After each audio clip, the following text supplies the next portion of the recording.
और बेटा आया तो क्या है, अल्लाह की तरफ से नेमत आ गई। और नेमत आई तो नेमत की खुशी में क्या है, अरे मस्जिद बन रही थी तुम्हारे यहाँ की, जो पैसा तुमने दना दन में खर्च किया, यही पैसा अगर तुम बोरी लगा के सीमेंट लगा देते तो बच्चे के दुनिया में भी काम आती और आखिरत में भी काम आती। जी जी जी जी, हक है। मगर नहीं, समझ में बात नहीं आती।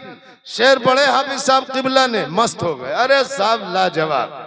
जी जी जी, हजरत किफायतुल्लाह साहब के, हजरत काफी अलैहि रहमा के जो शेर सुने तो मस्त हो गए। और मस्त होने के बाद सिर्फ मस्त हुए, समझे नहीं जा कहाँ रहे। जी जी जी, शेर आपने सुने थे कि कोई गुल बाकी रहेगा ना चमन रह जाएगा। गुल कहते हैं फूल को, और चमन कहते हैं उसको जहां फूल लगा करते हैं।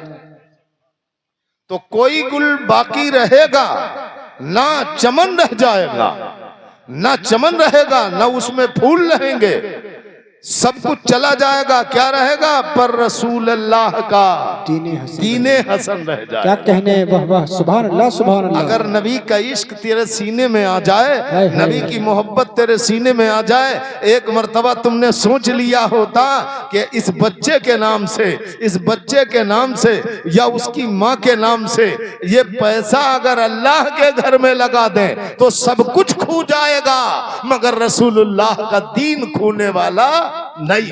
नारे तकबीर, नारे रिसालत, मसलके आला हजरत, जश्न ईद मिलादुन नबी, नारे तकबीर, नारे रिसालत। क्या कहने, वाह वाह, दीन सुभान अल्लाह। रसूलुल्लाह खोने वाला नहीं है। जी जी, मगर मेरे प्यारे भाइयों, शेर तो सुनते रहे मगर समझे नहीं। और उसके बाद हजरत काफी अलैहि रहमा ने आपको आगाह करके डराया भी था।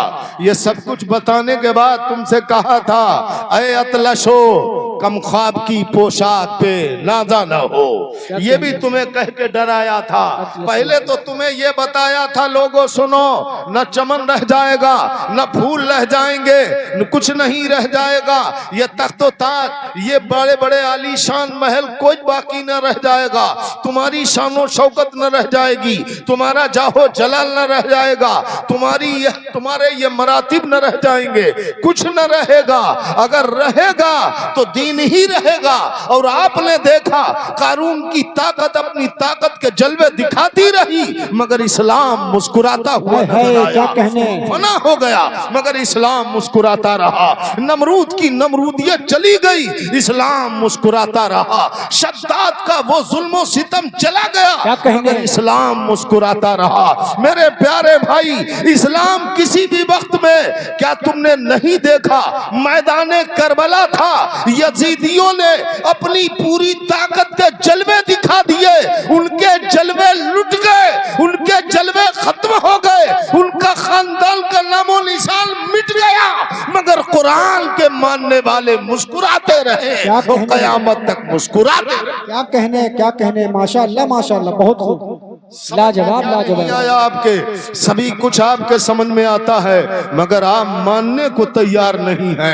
ये हमारी हट धर्मी है, जिसकी वजह से हम मानते नहीं है। जब हमें ये मालूम हो गया, अरे हुसैन तेरे जलवे आज भी दुनिया में दिखाई दे रहे हैं, तो सुन, अगर तेरी तरह हम लुट भी जाएंगे, हमारे जलवे कयामत तक बाकी रहेंगे। अगर हमारे दिलों के अंदर ये बात आ जाए तो इंशाअल्लाहुल अजीज तुम अपने आप को निचला समझ क्यों रहे हो, तुम अपने आप को गिरा समझ क्यों रहे हो।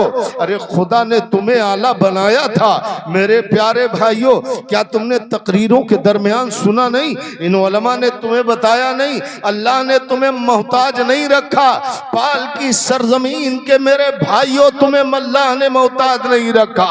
अल्लाह ने तुम्हें हाफिज अता किए, अल्लाह ने तुम्हें आलिम अता फरमाए, अल्लाह ने तुम्हें मुफ्ती अता फरमाए, अल्लाह ने तुम्हें सब कुछ दिया, मगर इसके बाद भी तुम सबको भुला गए और तुमने इस्लाम को ठुकरा दिया। बेशक बेशक, सुभान अल्लाह। मैदाने कयामत में खुदा इसके बारे में भी पूछेगा, क्या तुमने तकरीरों के दरमियान सुना नहीं, मुस्तफ़ा जाने रहमत सल्लल्लाहु ताला अलैहि वसल्लम ने इरशाद फरमाया, मैदाने कयामत आएगा और मैदाने कयामत के दिन जब नामाए अमाल तोले जाएंगे और तोलने के बाद उसे जहन्नम की तरफ भेजा जाएगा, जब उसे फरिश्ते जहन्नम की तरफ लेके चलेंगे तो मुस्तफा जाने रहमत फरमाते हैं, परवरदिगार फरमाएगा ए फरिश्तों जरा ठहर जाओ, इससे एक बात पूछ लेने दो, ये जाने वाले जहन्नमी से एक बात पूछ लेने दो, अगर ये कुछ बता दे हो सकता है इसकी रिहाई हो जाए। तो कहा जाता है फरिश्ते रोक लेते हैं और फरिश्ते अल्लाह का हुक्म होता है वो रुक जाता है और रोक कर उससे फरिश्ते से अल्लाह हुक्म देता है, इससे पूछो, इससे पूछो, इससे पूछो क्या इसके घर में कोई आलिम तो नहीं है, अगर इसके खानदान में इसके घर में कोई आलिम हो उसके सबब से इसे बख्श दिया जाए। जब फरिश्ते उससे पूछते हैं तू खतावार है, तू गुनहगार है, तू सियाकार है, तू मुजरिम है, बता दे तेरे खानदान में कोई आलिम तो नहीं है, अगर तेरे खानदान में कोई आलिम हो तो तुझे बख्श दिया जाए। तो उसने कहा नहीं नहीं मेरे खानदान में कोई आलिम नहीं है। उसके बाद फरिश्ते फिर लेके चलते हैं, मौला फरमाता ठहर जाओ फरिश्तों, इससे ये पूछ लो कि इसके घर में तो कोई आलिम नहीं है, मगर जिस बस्ती में ये रहता है, जिस गली में ये रहता है, अगर उस गली में कोई आलिम रहता हो तो उसके सदक़े में इसे बख्श दिया जाए। तो जब उससे पूछा जाता है क्या तेरी बस्ती में, क्या तेरी गली में कोई आलिम रहता है, उसने कहा ऐसा भी नहीं है। जब वो ये बता देता है ऐसा भी नहीं है तो उसके बाद फिर हुक्म होता है ले जाओ। जब लेके चल देते हैं रब फरमाता फरिश्तों ठहर जाओ, फरिश्ते फिर रुक जाते हैं। उसके बाद अल्लाह फरमाता इससे पूछ लो कि इसकी बस्ती में तो कोई आलिम नहीं, इसके खानदान में कोई आलिम नहीं, इसके घर में कोई आलिम नहीं, मगर इससे पूछ लो अगर इसकी किसी आलिम से दोस्ती हो तो इसे बख्श दिया जाए। तो मेरे प्यारे भाई उससे फिर पूछा जाता है क्या तेरी दोस्ती किसी आलिम से, आलिम बाअमल से है, तो वो कहता है मेरी दोस्ती भी नहीं है। रब फरमाता इसे ले जाओ। अब जब उसे ले जाने की बात आती है उसके बाद फरिश्ते लेके चलते हैं, मौला फरमाता एक बार और ठहर जाओ। अब जब फिर फरिश्ते रुकते हैं अल्लाह फरमाता इससे पूछ लो जिसकी इससे दोस्ती हो, उसकी दोस्ती अगर किसी आलिम से हो तो इसे बख्श दिया जाए। जब उससे पूछा जाता है तेरी दोस्ती जिससे हो उसकी दोस्ती किसी आलिम से हो तो तुझे बख्श दिया जाए, तो मेरे प्यारे वो कहता हाँ ऐसा तो जरूर है, जिसे मैं चाहता था, जिससे मैं मोहब्बत करता था, जिससे मैं दोस्ती करता था, उसकी दोस्ती एक आलिम से थी। तो अल्लाह फरमाता फरिश्तों अब इसे जहन्नम में न ले जाना, उसकी वजह से हमने इसे बख्श दिया, अब तुम इसे जन्नत में ले जाओ। तो मेरे प्यारे भाई जब आलिम की शान में इस तरह से बख्शिशें हो रही है और तुम क्या जवाब दोगे कि हमारे खानदान में आलिम था, हमारे कुलबे में आलिम था, हमारे कबीले में आलिम था, हमारी बस्ती में आलिम व हाफिज व मुफ्ती सब थे, मगर परवरदिगार हम नहीं माने, हमने वही किया जो हमारे दिल में। क्या कहने, हक है हजरत, हक है। क्या जवाब दोगे अल्लाह के यहाँ? कौन सा बख्शिश का परवाना लेके आओगे पाल के मुसलमानों? मेरे प्यारे भाइयों हमें और आपको शर्म आना चाहिए। ये खुदा का फजल हुआ जिसने हमें नायाब दौलत अता फरमा दी, ये अल्लाह का करम हो गया जिसने हमारे कबीलों में आलिम भेज दिए, हुफ्फाज भेज दिए, मुफ्ती भेज दिए। ये हमारे बस की बात नहीं है, ये अल्लाह के देने से सब कुछ हो रहा है। अल्लाह ने ऐसी दौलतें अता फरमाई और उसके बाद भी हम महरूम घूम रहे हैं। मेरे प्यारे भाइयों घर के मसले लेके न चलो, ये चंद रोजा जिंदगी। क्या कहा था हजरत काफी अलैहिर्रहमान ने, ऐ अतलशो कम ख्वाब की पोशाक पे नाजा न हो, ऐ अतलशो कम ख्वाब की पोशाक पे नाजा न हो। उसमें कई जुमले हैं मेरे प्यारे भाइयों। एक तो ये है कि ये न गुमान करो कितने साल रहोगे दुनिया के अंदर, ये न तसव्वुर करो कितने साल तुम्हारा गुजारा होगा, बल्कि उन्होंने फरमाया था सुनो सुनो इस जिस्म पर तुम्हारे कफन के अलावा कुछ नहीं होगा, इसलिए होशियार हो जाओ, तैयार हो जाओ, वक्त आखिरत को सोच लो कि तुम्हारा वक्त आखिर है, अभी समझ जाओ, अभी मौका है, अभी वक्त है। ये सब कुछ तुम्हें आगाह किया था हजरत काफी अलैहिर्रहमान ने। मगर मेरे प्यारे भाई हम फिर भी नहीं समझे हमसे कहा क्या जा रहा है। हजरत काफी अलैहिर्रहमान ने फरमाया था, अयतलशो कम ख्वाब की पोशाक पे ना जाना हो और इस तने बेजान पर खाली कफन रह जाएगा। और अल्लामा फजल है खैराबादी अलैहिर्रहमान ने इसी लखनऊ की सरजमीन पर कलेक्टर ऑफिसर के सामने खड़े होकर कहा था, वो तन के गोरे और मन के काले। उन्होंने इसकी वजाहत फरमाई थी कि सुनो, एक तन का गोरा भी होता है और मन का काला भी होता है। तन के गोरे से फायदा नहीं है, सबसे फायदेमंद वो है जिसका मन गोरा। क्या कहने, नारे तकबीर, नारे रिसालत, मसलके आला हजरत, जश्न ईद मिलादुन नबी, नारे तकबीर, नारे रिसालत। क्या कहने, वाह वाह सुभान अल्लाह। सबसे हसीन वो है जो मन का गोरा हो, और मन का गोरा कहलाते जो अंदर से गोरा हो जाए, जिसके सीने के अंदर से ईमान की चमक तैयार हो जाए। अब आपने देखा मन के गोरे भी आपको दिखा दिए जाएं। इन उलमा ने आपको बार बार बताया था, वही तो बिलाल था जिसे दुनिया इस्लाम दुनिया देख रही थी तो काला बिलाल कह रही थी, जिसे हबश का रहने वाला कह रही थी, जिसे गुलाम कह रही थी। मगर सुनो, जब दिल का अंदर का हिस्सा चमका तो हजरत बिलाल अब काले नहीं रहे, ऐसे गोरे हो गए कि मेरे नबी ने फरमाया जन्नत के अंदर मेरे बिलाल से ज्यादा गोरा। क्या कहने, क्या कहने, वाह वाह, लाजवाब लाजवाब, माशाअल्लाह। ऐसे गोरे हुए, दुनिया देख रही थी बिलाल काले हैं, दुनिया देख रही थी बिलाल बदसूरत हैं, मगर मेरे प्यारे मेरे पैगंबर ने इरशाद फरमाया, मैदान कयामत जब आएगा तो मेरे बिलाल से ज्यादा गोरा कोई नहीं होगा। आका ये कैसे बदलाव आएगा, सरकार ये कैसे मामला बदलेगा? बिलाल दुनिया में सबसे ज्यादा काले नजर आ रहे हैं, कयामत में गोरे कैसे हो जाएंगे? मेरे आका फरमाते ये ऐसे गोरे हो जाएंगे कि ये जन्नत में औरों को गोरा करके खुद गोरे हो जाएंगे। सुभान अल्लाह। या रसूल अल्लाह कैसे? तो मेरे आका फरमाते, हुराने जन्नत के जो खूबसूरत चेहरे होंगे उनके गालों के ऊपर एक एक तिल का निशान हजरत बिलाल के काले बन कर लगा दिया जाएगा। हूरत जन्नत की हूरें खूबसूरत हो जाएंगी और हसीन हो जाएंगी और उनका हुस्न लेके मेरे बिलाल को अता कर दिया जाएगा। सुभान अल्लाह, सुभान अल्लाह। तो मेरे प्यारे भाइयों, ऐसे गोरे बनो कि दुनिया के अंदर भी गोरे रहो और मैदान कयामत में जब पहुंचो तो फरिश्ते देख कर रश कर। क्या कहने, क्या कहने। मगर हमारे हालात ये हैं, हमारी समझ बहुत कमजोर है।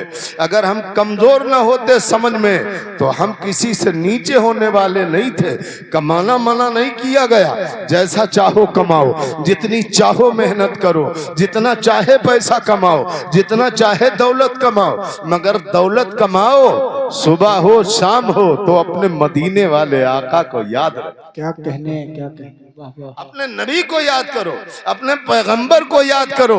या रसूल अल्लाह अलैहिस्सलातो वसलाम, हमारी कमाई तुम्हारे लिए, हमारी जिंदगी तुम्हारे लिए, हमारी ताकत तुम्हारे लिए, हमारा परिवार तुम्हारे लिए, हमारा खानदान तुम्हारे लिए, हमारा कुनबा तुम्हारे लिए, हमारा सब कुछ तुम्हारे लिए। मुस्तफा अगर तुम हमारे हो तो सब कुछ हमारा। क्या कहने, क्या कहने, वाह वाह सुभान अल्लाह, सुभान अल्लाह। मेरे प्यारे, लाजवाब लाजवाब, ऐसी होना चाहिए, हमारा इश्क ऐसा होना चाहिए। अब आज कहते क्या हो, हाफिज साहब किबला ने एक शेर पढ़ दिया, माँ की दुआएं लेके आए, खुश हो गए। सब सोच रहे हैं चेहरा इनका खिला कि सब हम अम्मा की दुआएं लिए बैठे। अम्मा अलहदा मड़ैया में पड़ी हैं, दुआ तुम्हें मिल रही, दुआ ऐसे मिलती, दुआ ऐसे ही लेना चाहते हो? अरे मेरे प्यारे, हर दुआ में मेहनत होती, मेहनत। इन खेतों में जो फसलें अच्छी काटते हो, जब पता ये चलता है कि उसने मेहनत ज्यादा की तो ज्यादा पैदा हुआ, ज्यादा देखभाल की तो ज्यादा अच्छी फसल हो गई। तो जिस मामले में जितनी देखभाल होगी वो दीन का मामला हो। कुरान में जितनी देखभाल करोगे उतना ही अच्छा मामला, दीन में जितनी अच्छी देखभाल होगी उतना ही अच्छा मामला। वुजू जितना अच्छा करोगे उतनी अच्छी नमाज होगी, जितनी अच्छी नमाज पढ़ोगे उतना ही ज्यादा नमाज का फायदा मिलेगा। माँ बाप की जितनी खिदमत करोगे उतना ही फायदा, उतनी ही दुआ तुम्हें। सुभान अल्लाह, सुभान अल्लाह। दुआ ऐसे नहीं मिलती कि खाली अम्मा को बस दूर से देखते चले गए और फिर बाद में शिकायत कर रहे हैं, क्या बताएं औलाद खराब हो गई साहब। जब तुम खराब हुए तो कोई गौर नहीं किया, और जब औलाद खराब हो गई तो दर्द उठ रहा है। इसलिए मेरे प्यारे भाइयों, आज हमारी हालतें देखो, हम क्या थे वो क्या हो गए। इस हिंदुस्तान का हाल तो आपको मालूम ही है। कौन आया था? मोहम्मद बिन कासिम। क्यों आए थे? एक बेटी का खत था, एक बहन का खत था, जिसमें लिखा था, तुम इस्लाम के मुजाहिद मालूम होते हो, कहां के रहने वाले हो? तो उन्होंने जब बताया तो कहा, ओ जाने वाले, इस्लाम के मुजाहिद तुम जा रहे हो तो वहां के शहंशाह के लिए मेरा एक पैगाम लेते जाओ, मेरा एक खत लेते जाओ। क्या लिखा था खत के अंदर? खत के अंदर लिखा था, ओ शहंशाह, अगर इस मुस्लिम औरत की इज्जत अगर यहां लुट गई तो मैदाने कयामत में अपने नबी का दामन पकड़कर मचल जाऊंगी और कहूंगी, या रसूल अल्लाह, ये तख्तो ताज लिए बैठे रहे, इनकी बहनों की इज्जतें लुटती रही। ये खत जब पहुंचा तो बादशाह पढ़ के तो रो ही रहा था, मगर एक 18 साल के नौजवान ने जब वो खत देखा, हाथ बढ़ाया, चचा के हाथ से लिया, खत पढ़ा, तो खत पढ़ने के बाद खुद भी रोने लगा वो 18 साल का नौजवान। और रोने के बाद उसने कहा था, चचा रो नहीं, वो अकेली बहन नहीं है, तमाम कलमा पढ़ने वालों की बहन है। मैं जुमे में ये खत सुनाऊंगा, देखूंगा अपने बहन की इज्जत बचाने के लिए कौन तैयार है। क्या कहने, वाह वाह वाह। तो मेरे प्यारे भाई, वो इतनी दूर से आया था अपनी बहन की इज्जत बचाने के लिए। और आज तुम्हारा ये हाल है कि तुम अपने घरों की इज्जतें तक रहे हो, तुम पे कोई फर्क नहीं। जी जी। तुम अपने खानदान की इज्जत लेने को तैयार हो, तुम पे असर नहीं होता। तुम अपने कुनबे की इज्जतें लेने पे तैयार हो, तुम पे असर नहीं होता। तुम अपने कबीले की बच्चियों की तरफ तुम्हारी निगाहें उठ रही हैं, तुम पे असर नहीं होता। तुम इतने बेगैरत हो गए हो कि हया के पर्दे तुम्हारी आंखों के आगे से हट। अल्लाह अल्लाह। मेरे प्यारे भाइयों, यही तो कमियां हमारी हैं जिनकी वजह से आज हमें रोना हो रहा। तुम कहते हो हम पे जुल्म, जुल्म नहीं है, ये सजा है। हक है। अगर आज भी सुधर जाओ, अरे सुधरने वालों का तो हाल ही अजीब था। वो मदीने का ताजदार जो इतना मेहरबान हो, इतना मेहरबान, निगाह उठा दे तो अपने उम्मतियों की आह भी उसे गवारा नहीं। हाय हाय, क्या कहने, आह नहीं गवारा। जी जी जी। और जिसे आह गवारा न हो वो इतना बड़ा दर्द गवारा कैसे करेगा। मगर सबब सिर्फ इतना है कि कम से कम उसे मानो तो सही।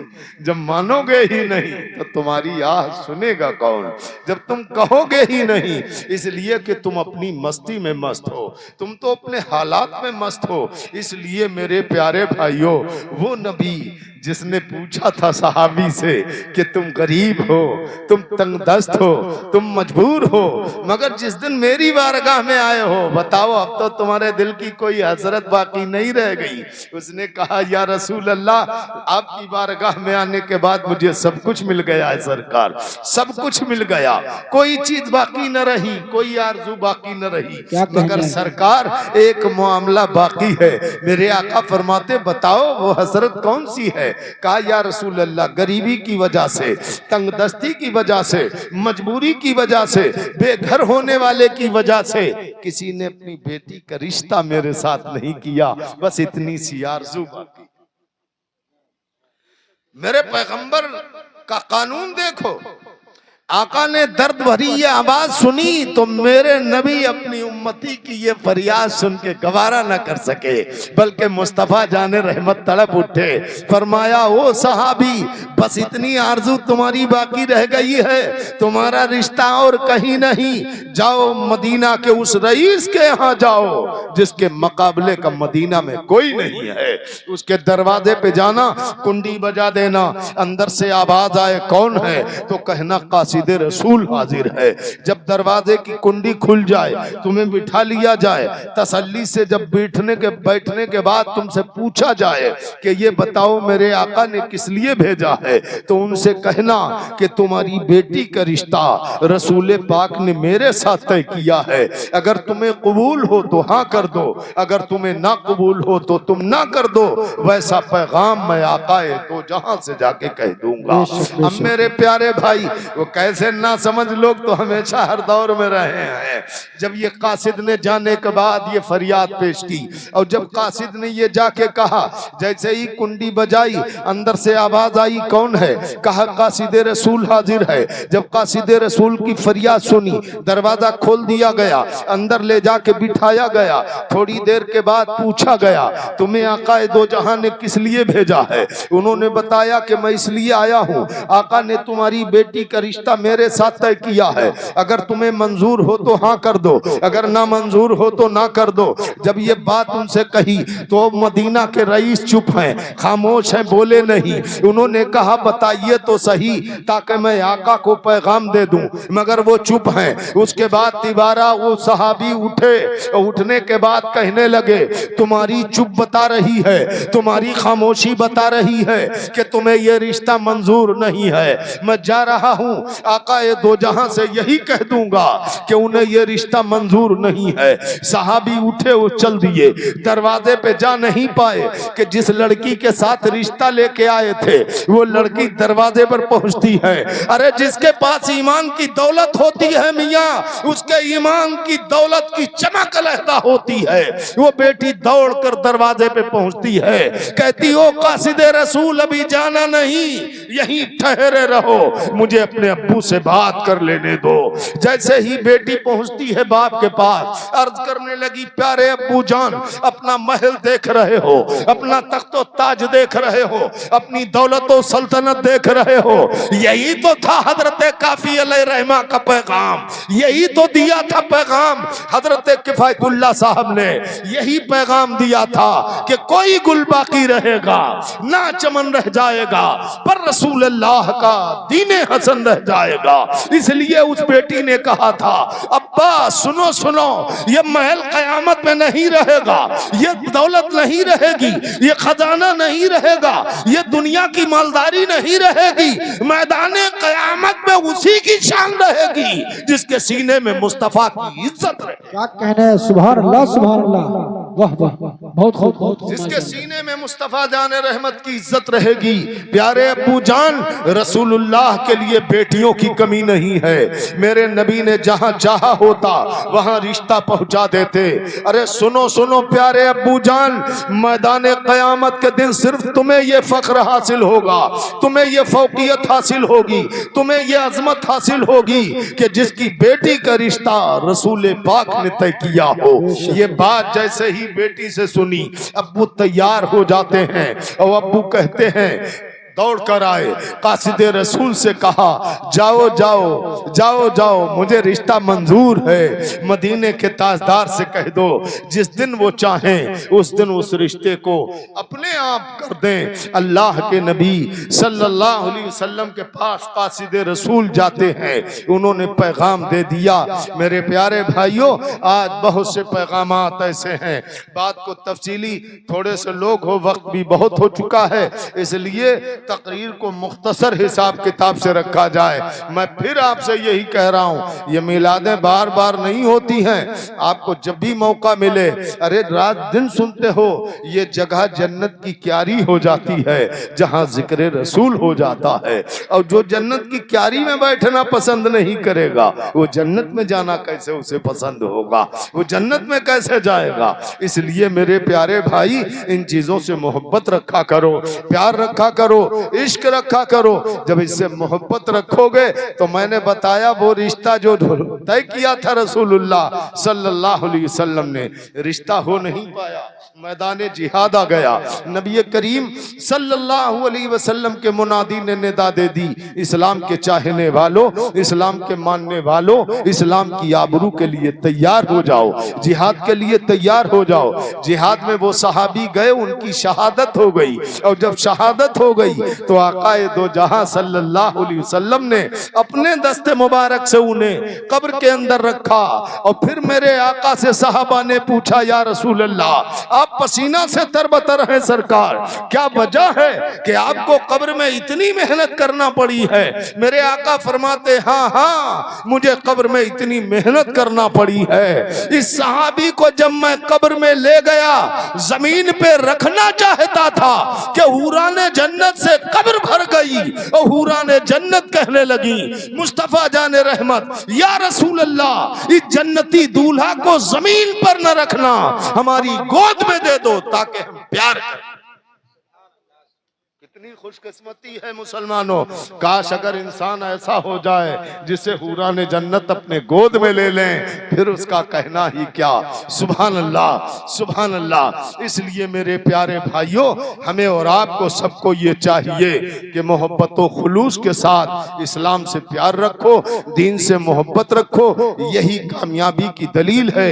इन उलमा की बात मानते रहो, अपने मदरसों को तरक्की दो, अपनी मस्जिदों को बेहतर बनाओ। मस्जिदें तुमने खिलौना समझ रखी? हमने पूछा कितने दिन हो गए, कई साल भर हो गए। अरे पाल, इतनी बड़ी सरजमीन, ये नाच नौटंकी में जब खर्च करने पे आ जाए तो 10,000 की गड्डी ऐसे उड़ा दे, इस तरह से जमा कर दे। मस्जिद जानते हो क्या चीज है मियां? यही तो हाल है अब आज का निजाम। मौलाना साहब, आदमी समझता ही नहीं मस्जिद को, मुसलमान हो के नहीं मस्जिद समझ रहा। अगर मौलाना साहब चले जाए मदरसा के लिए, साहब कुंडी बजा दें, कहते कैसे आए मौलाना साहब, तो कहने लगे मदरसे के लिए आए हैं। तो कोई मौलाना साहब वो तो है नहीं घर, उनके अब्बा आ जाए, उन्हीं से कहिए। मस्जिद वाले पहुंच जाए, कमेटी वालों ने कुंडी बजा दी, कहा मस्जिद के अंदर सीमेंट की कमी लग गई, तो कहा उनके अब्बा आ जाए, सांझ को उन्हीं से कहिए।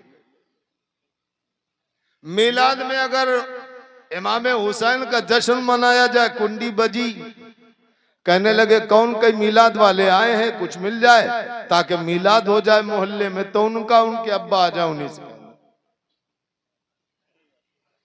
मस्जिद में वुजू करने के लिए लोटे नहीं, कहीं उनके अब्बा आ जाए, उन्हीं से कहिए।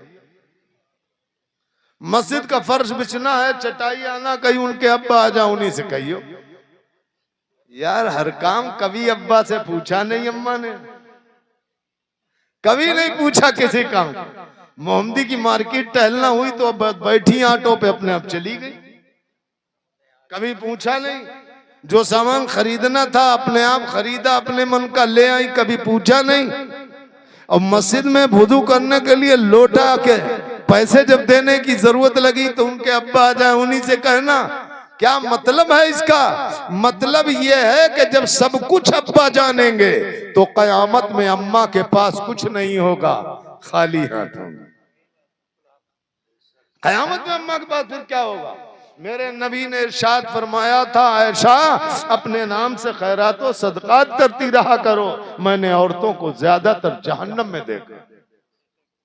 मेरे नबी ने हुक्म फरमाया तमाम मोमिनों की माँ, मियां लड़ाई अगर हमारी माँ बहनों को लड़ना होती तो शौहरों से जहां लड़ने का है वहां नहीं लड़ेंगी, वहां लड़ेंगी जहां लड़ने की जरूरत नहीं।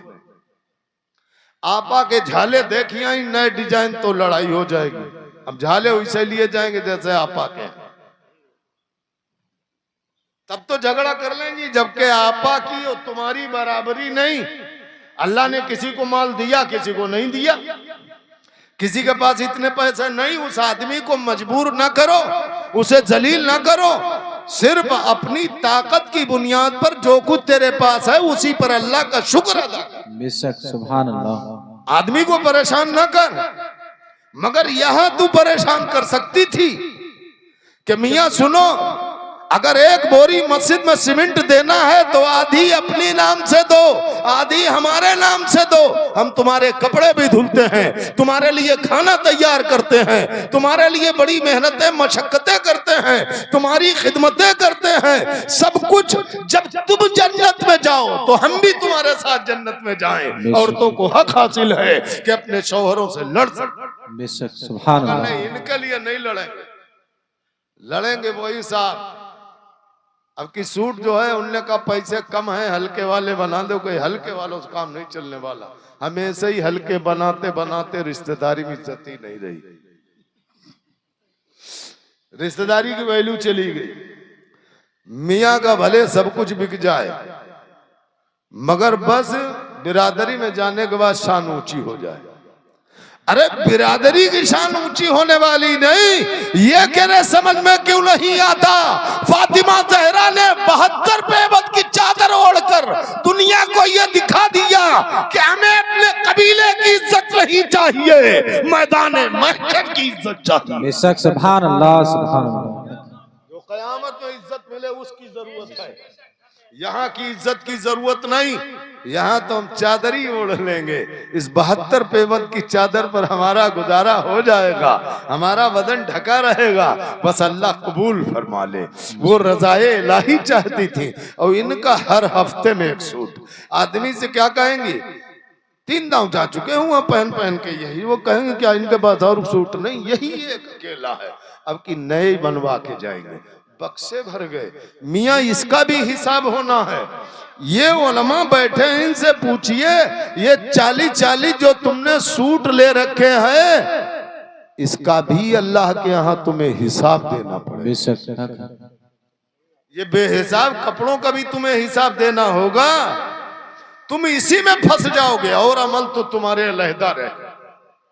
ये कपड़े हजरत उस्मान गनी का वाक़या बार बार आप इन उलमा से, इन बुजुर्गों से सुनते रहे कि उस्मान गनी रज़ी अल्लाह ताला अन्हो जो माल दौलत के मालिक थे, उनका ये हाल था कि वो अपने गुलाम को डांट रहे थे, तूने हांडी में नमक ज्यादा क्यों कर दिया, अगर इतनी डेली बच जाती तो कल के काम आ जाती। और दूसरा गुलाम डांटा जा रहा था, तूने चिराग की बत्ती मोटी क्यों कर दी, अगर पतली होती तो तेल कम जलता।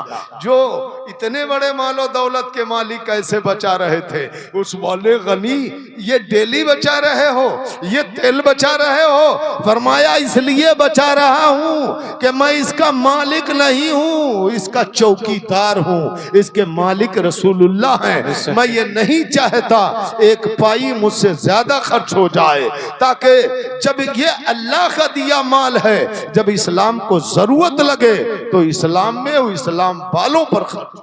बेशक सुभान अल्लाह। उसकी ऐसी हिफाजत होती है।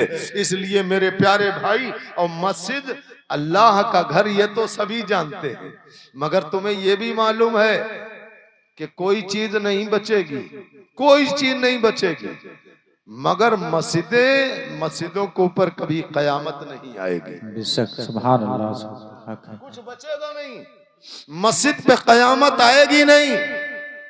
ये अल्लाह के घर जिन पे सजदे किए जाते हैं, इनको कयामत के दिन उठाया जाएगा और जन्नत में रख दिया जाएगा। बेशक सुभान अल्लाह। बाद तुम्हारी दौलत का पता चलेगा, पाल के मुसलमानों, उसके बाद तुम्हारी दौलत का पता चलेगा कयामत में। फरिश्ते जब तुम अपनी मस्जिद देखोगे तो क्या होगा तुम्हारा हाल। कि साहब जिंदगी में डटे रहे, अपनी मस्जिद भी खूबसूरत न बना सके, अगर कयामत में अगर खूबसूरत दुनिया में बना ली होती, अच्छा पैसा लगा लिया होता, तो आज हमारा भी दिल खुश होता। जैसे दूसरों की मस्जिद है वैसे हमारी पाल की भी मस्जिद होती। बेशक सुभान अल्लाह। लोग बहुत से ये समझा देते हैं, तो कभी कभी ये तो दिमाग है उल्टा सीधा चलाते रहते हो। कोई मिल गया, मोहम्मदी वाला कोई मिल गया, उसने कहा कोई किसी को पहचानेगा ही नहीं। अरे पहचानेगा नहीं, इसका मतलब सब वहां भूल जाएंगे। आला हजरत फरमाते जम्मा अकलौते को भूले, आ कह के बुलाते ये हैं। कयामत में कोई किसी को नहीं भूलेगा।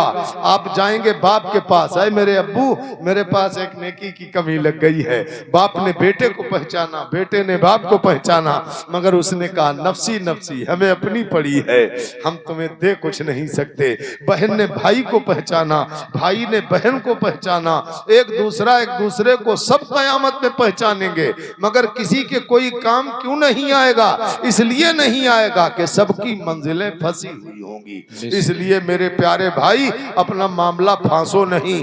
तुम एक तो हमारे हो, हम बार बार तुमसे यही कहते हैं।